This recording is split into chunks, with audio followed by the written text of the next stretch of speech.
Hey everybody, Mark Schultz here with DigitalAircraft. I'm very excited to be here with you this morning on this live broadcast. I have a very amazing guest with me today, going to talk about a challenge in the industry that they are solving. And as I've been in aviation for almost 40 years, there's been a couple of things that have always been challenging to me. Number one, I've always wished that I could be more involved in flying in business aircraft and business jets.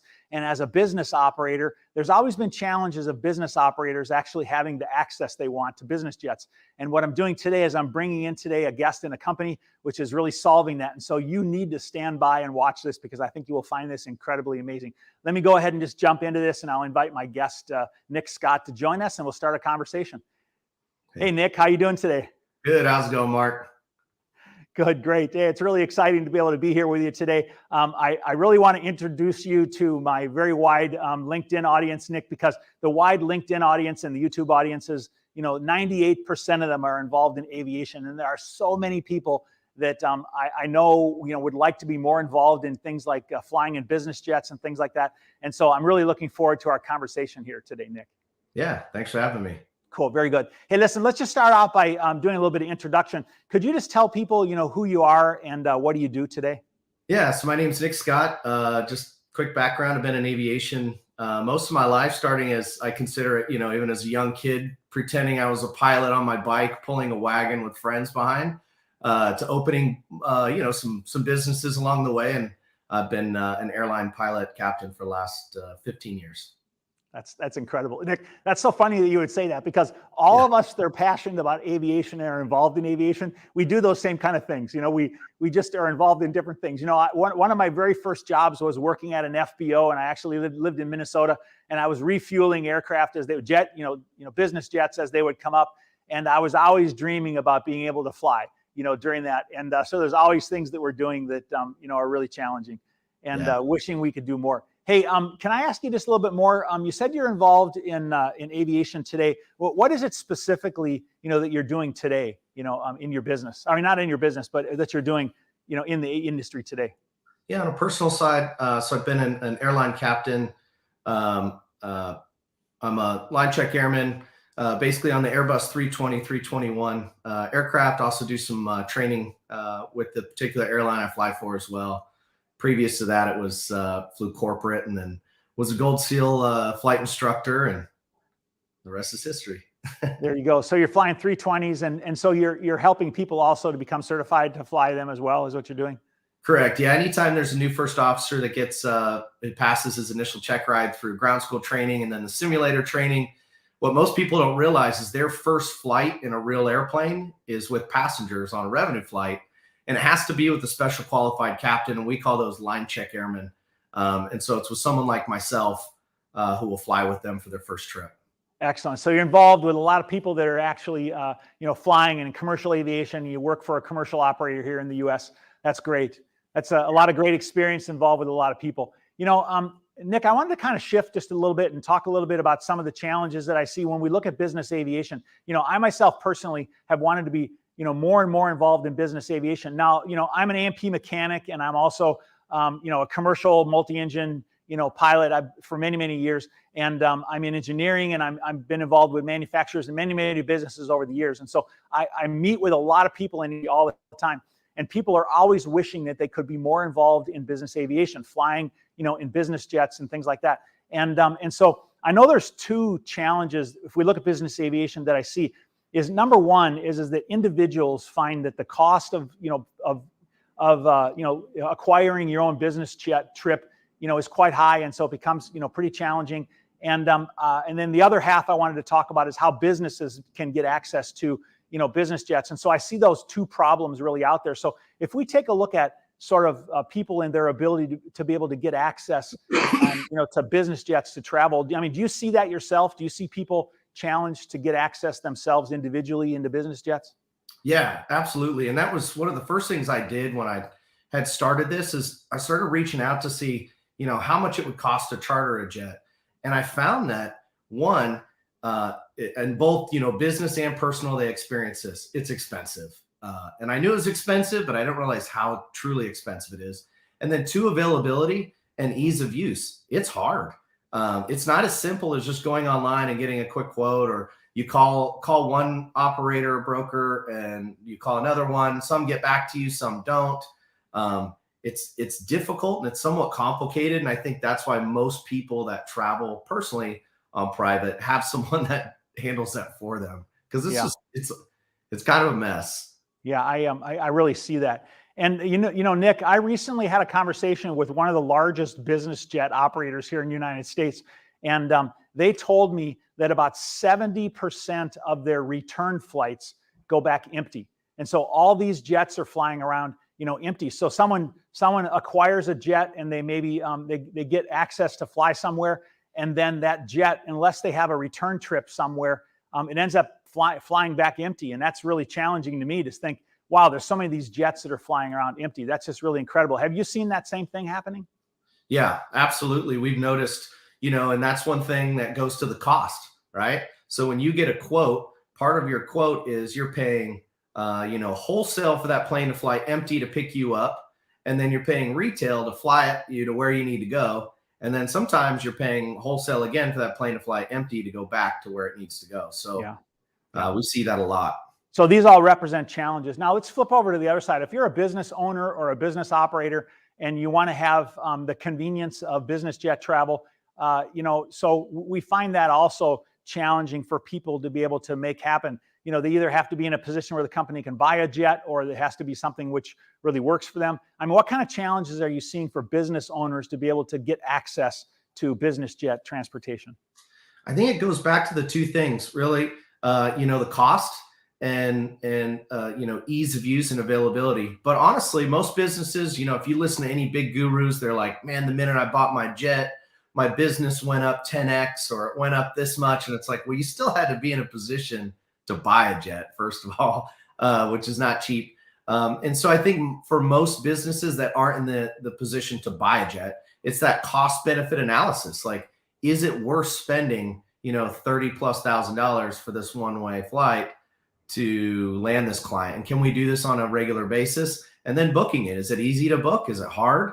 Am I constantly texting my broker back and forth? I mean, there's a lot of challenges to this. Okay. It's just not a simple answer.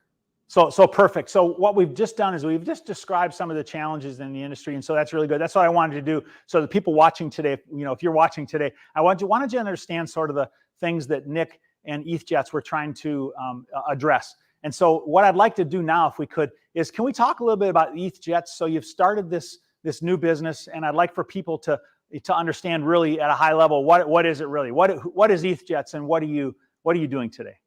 I mean, really, we're a tech company, and we're kind of connecting the dots with multiple operators in those empty legs, and we're bringing it to you as the consumer or business in a very easy fashion, all done via the app. Everything that you want or need will be done within 3 clicks, and it's pretty awesome. Okay, so you have an app which you've created, and what is the function of the app? What is the solution that you're solving out there? What are you doing today? What is EathJets doing today? Yeah, so the two things I talked about earlier, cost, right? It's really expensive. So we've got empty legs, and what we do is we've pre-negotiated rates with jet operators, existing jet operators that meet our criteria in terms of like safety and credibility and things like that, standards that we've set. We pre-negotiate hourly rates. So if a flight is less than an hour, it's a certain rate, 1 to 2 hours, and then 2+ hours. We have rates as cheap as $1,200 for a flight that is less than an hour, which is pretty much like unheard of. And yes, we have booked people on this, anyway. So yeah, we've got, that's unbelievable. I mean, how does that compare to the price that people would normally pay, straight up? I know it's very dramatic and it changes, from left to right, but that sounds like that could be 10 or 15% of what it costs if I were to book that flight directly. What is it? The thing is, most operators won't move that aircraft unless there's a minimum daily fee made, like an hourly or set number of hours. So in that example, that operator that is allowing us to offer these aircraft for $1,200, they won't let that aircraft go for anything less than 5 hours. So you'd be looking at $10,000 to $15,000 for that same flight if you wanted. Now, just to clarify to people watching, that changes everywhere. And so what Nick just said isn't like a fixed thing, but that sounded to me like it was 10 or 15% of what it would cost me if I walked into an FBO and said, I want to book a flight, somewhere. Okay. So, but that's what's really dramatic about it. That's why I'm really so excited about this, is because what you're doing is you're actually offering the opportunity for people to be able to, get into those empty legs and to be able to fly at a fraction of the cost that it would be if they went out and booked that flight directly, or if they arranged for that flight. I mean, that just really is amazing. Yeah. What's exciting about it is you're going to be able to download the app. You can see the empty legs. All the empty legs are automatically pushed to the app. Again, that these fixed rates that we've negotiated. So a 6-seat aircraft will be cheaper than an 8-seat or a 12-seat aircraft, obviously. But you'll be able to see, and then if you sign up for the membership, you'll be able to filter and set custom alerts. So if you're a business, or you're, a mother with 4 kids, and you're like, all right, we want to go to Disney this year. We've already bought our tickets on whatever airline.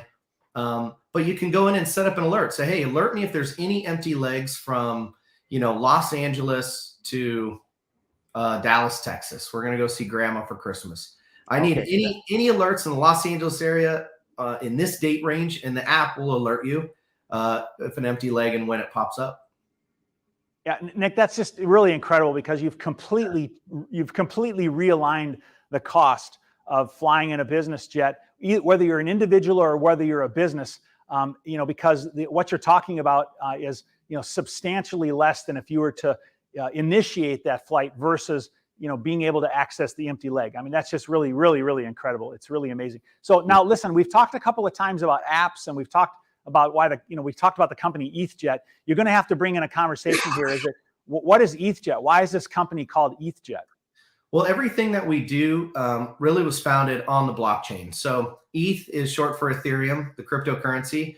So a lot of the proprietary technology that we own and use on the back end is automated on the blockchain. We're utilizing blockchain technology to do a lot of this, as well as our membership. So you can do a membership that is like a lifetime pass that's on the blockchain, or you can do a traditional in-app purchase type membership that's on an annual basis. Okay, so are you telling me that it can be acquired, the app can be acquired by using cryptocurrency, Ethereum, or by using traditional purchase methods? Yeah, not the app, but the membership can be acquired. So we offer both. And honestly, not everybody's totally comfortable with it. And that's why we're okay with it. The lifetime membership is definitely the most valuable. And that's why we've set up that our toll-free number for people to call who need help. But yeah, you can set that up and you can pay for that with Ethereum. Okay. Hey, I wanted to ask you a little bit of a question about the growth of the business. Now, in some earlier discussions we had, you told me that the business was really expanding right now, and you were potentially bringing on more operators, more FBOs, more jets. Listen, I know nothing is 100%, but what are kind of your targets, for over the next year or something like that? What are you chasing right now? Yeah, right now I would say our initial target, and we are definitely on the path to achieve this, is to have 250 aircraft in our system. So our ETHJet's fleet by the end of 2023, with a total of 35 jet partners signed up. Again, we've had quite a bit of outside operators reach out to us, say, hey, we love this idea, this concept, because in terms of the operator, we do things different as well. So we're not just changing how the consumer business, works with the app, but on the jet operator partnership side, we do things very different as well, and they're really attracted to that. So yeah, it's been great. Nick, just a few weeks ago, or a little bit longer than ago, not that long ago, I was actually in a meeting with one of the largest business jet operators in the United States, and I don't know, they have 600 or 700 airplanes or something like that, and they said that they're running at about 70% of empty flights when they return. And I'm thinking about that in my head, and I'm like, man, that's like 500 airplanes that are flying around empty. And so I really like what you're doing and what you're trying to pursue right now. And I'm trying to gather those operators and find a way to make those jets available to people. And so that those operators of those jets can make money off of those returns, because basically they're flying those airplanes back, they're paying for gas, and they get nothing. Okay. Sure. And I think what you're doing is just really, really, really incredible. It's really pretty amazing. Really. Yeah, no, I appreciate it. We had a call yesterday with an operator out of Las Vegas. They said they have on average 10 empty legs every single day going back to Henderson, Nevada.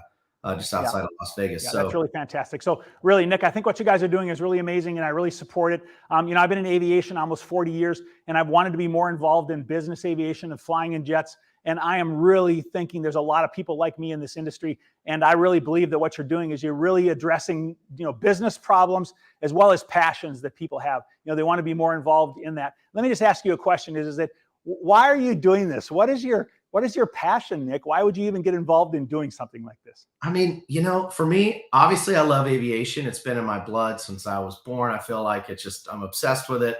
But then too, I've always had that entrepreneurial spirit, and, looking at, man, I feel like there's something missing out there, and I need to find it, right? Because you get paid in proportion to the problems you solve in this world. And I'm like, what problem can I solve that is there? And so I really started digging in, and the more I dug in, I'm like, there's really not like a clean, easy way to do this. And then the ones that are a little bit more organized, they're really expensive. You got to spend $20,000, $30,000 for the membership to get into the club. And then if you want to leave that club, you don't get your money back. Whereas, the way we've structured it a little bit differently. So I found like a real problem, a niche. And I honestly think being outside of the industry, not being in, the Part 135 business aviation world, has allowed me to really, along with my team, I say me, but our team is amazing. We've been able to really bring a fresh perspective that I think hasn't been really thought of, to create something that's really unique, special, it's easy, affordable, and convenient. Yeah. Nick, I'm here at an FBO today in Jacksonville, Florida. They're actually the largest FBO in Jacksonville. And you can't see very good because there's a bright window, outside of me. But behind me, there are business jets here. And they've actually been coming. Maybe I can step aside for a second, and you can see some of the jets out there. But I'm here right at the ramp, and there's been jets coming in and out, for the last couple hours. And I'm watching people get out of the business jet and walk into the terminal and go to their car and leave, and I'm thinking, the convenience and the accessibility and just how amazing it is to continue to have that, access to business jets is just incredible. And so I'm so excited about what you're doing. And I think you're solving, a very amazing, challenge that people have in the industry. And so I wish you the very best. Hey, listen, let's throw some information up about how people can get in touch with you. First of all, they can learn more if they go to your website, first of all. And here's a website, which is ethjets.com. And Nick, just really quickly, what information is there that people can learn about if they jump on that website? Probably the number one question I get in emails or DMs is, how does this work? How is this even possible? That's really the main two. And so when you get on the website, it's very clean. You're going to see literally an underlined section that says, how does this work? So click on that. It explains how we do it. And then if you continue to go down, there's an FAQ section with a lot of the common questions. We've got some merch. We've got our past membership breakdown, so you can kind of compare what works best for you, the lifetime membership or the in-app purchase. Okay, perfect. Now, if somebody is a cryptocurrency person and if they understand all of this, they can go directly to OpenSea.io. And here's a URL that I put up there where someone can go look at the NFTs that are actually on OpenSea. And there's a few different categories. And I would suggest that people go to the website and look at what those are. And if they have questions, either to message you or to call on the phone number. And then the third thing we have is we actually have a phone number, an 800 number. And I know you have people that man those phones. And so if people have any questions, they want to understand what the services are, or how they acquire it, or what you're really doing, or how they get an NFT, can they get that information from this phone number? Yeah, absolutely. And real quick, just to your point, in terms of OpenSea, it's clean. It's really the safest way. Go to our website, go to the very bottom, and you'll see an OpenSea link there. Click that, and it'll take you directly to our page. So if you are familiar with the NFT world, that's the safest way. So you can buy from there. And then number two, for the phone number, the 855 EJets, we really weren't sure like how this was going to work. And we've been blown away by the amount of calls of people coming in. So please be patient if you call, because we get so many calls every day. But people who are like, you know what, I'm not really, I don't understand the crypto NFT stuff. We have a team dedicated just for that. So they will walk you through how to set up your wallet, how to get the pass. They take you from A to Z, and it's a pretty cool experience to have somebody talk you through it and work with you throughout, the beginning to end. So yeah. Yeah, Nick, it's really amazing. I'll just say this is that I saw that not too long ago, you guys did some posts on social media, and a couple of the posts actually just exploded, and you had over a couple of million, views of it. And so there actually is a tremendous amount of engagement by the community right now on this. And so those of you watching today, I would really encourage you to look at this and see what's happening, because it is really growing. And to the best of my knowledge, there's nobody else in the world that's doing this right now. And so I really would suggest that you take a look at this and leverage the opportunity. And if you get in early, you will have an opportunity that's really pretty amazing. So those of you watching today, I am excited about it. It looks like it's really going to be something that is going to help me address some of the passions, that I have. And I encourage you to take a look at it and see what it'll do for you. Nick, thank you for joining us today. I really appreciate you sharing this information, this knowledge, and I wish you and your business, the greatest amount of success. Thank you, Mark. I appreciate you having us on. Great, good. So just for a moment, say goodbye to everybody. And I always close by saying fair winds and following seas. And I just wish all of you the best. And I wish you a great holiday season. Thank you for joining us today. And we'll see you next time on the broadcast. Bye.